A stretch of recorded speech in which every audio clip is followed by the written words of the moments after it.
আমি বলছি তো, যেদিন আমার মটকা গরম হবে সেদিন বহরমপুরের রাস্তায় তোমাদের নিরাপত্তা বিঘ্নিত হবে। আমার কোনো পরোয়া করি না। আমাকে এক আঙুল দেখালে আমি দু আঙুল দেখাবো। আর ভরতপুরের মানুষকে আশ্বস্ত করছি, কোনো চিন্তা নাই। বুথ লেভেলের যারা দলীয়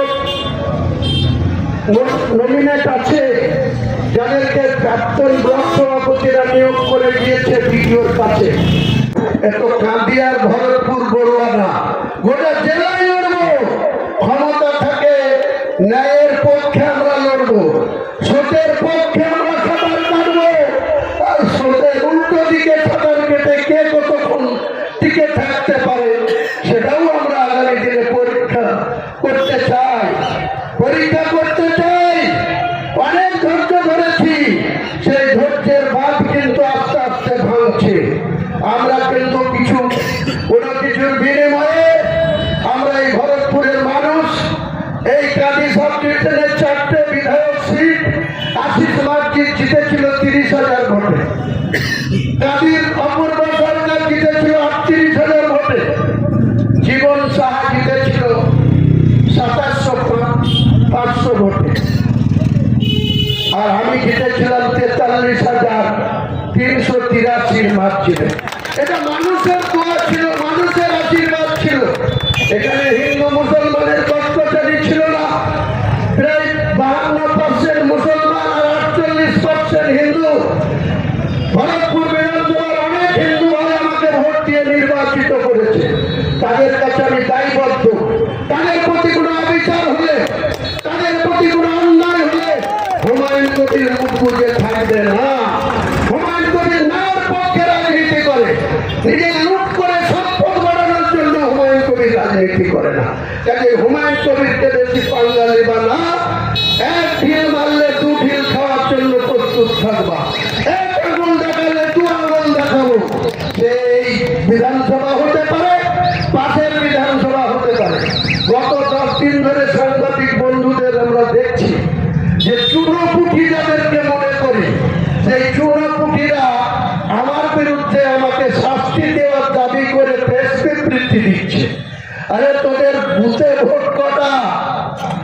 যারা কাজীর চেয়ারম্যান হয়ে বসে আছে, তার 2024 সালে ইউসুফ পাঠানকে ক্যান্ডিডেট করেছিল হুমায়ুন কবির, অভিষেক বন্দ্যোপাধ্যায় করেছিল, মমতা বন্দ্যোপাধ্যায় করেছিল।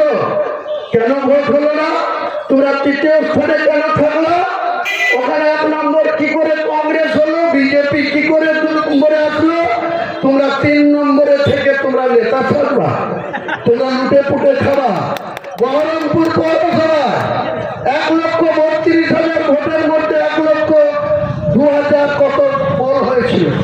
সেই ভোটে 44,700 ভোট পেয়েছিল অধিকা, 39,800 ভোট পেয়েছিল ডক্টর নির্মল সাহা বিজেপির পদ্ম ফুলে, আর মাত্র 12,900 ভোট দিয়েছিল।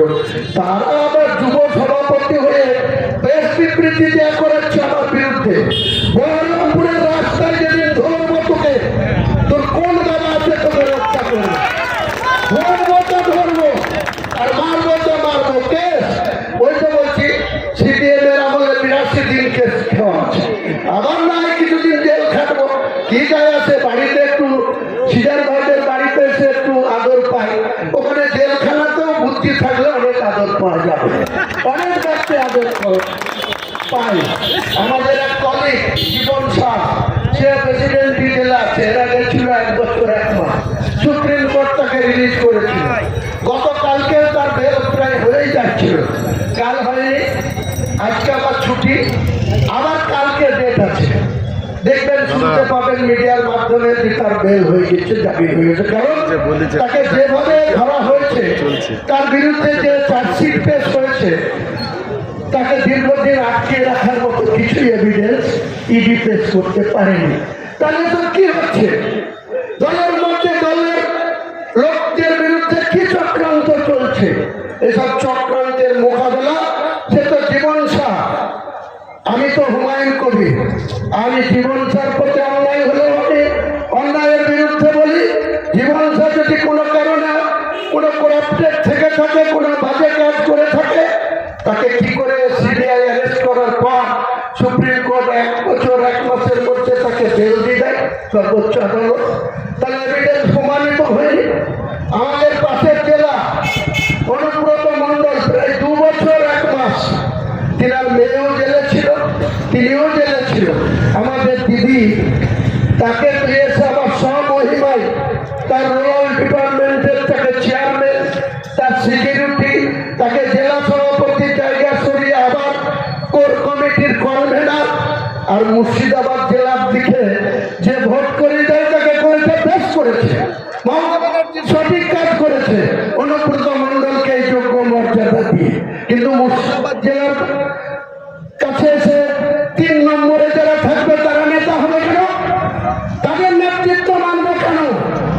কোন কারণে, কোন যোগ্যতায়, কোন নিরিখে তাদের নেতা করা হচ্ছে? আর আমাদেরকে পুলিশের ভয় দেখানো।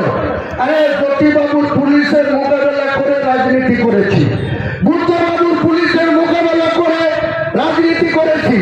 বিকেল 5টায় অ্যারেস্ট করেছে, রাত্রি 12টা পর্যন্ত হাজার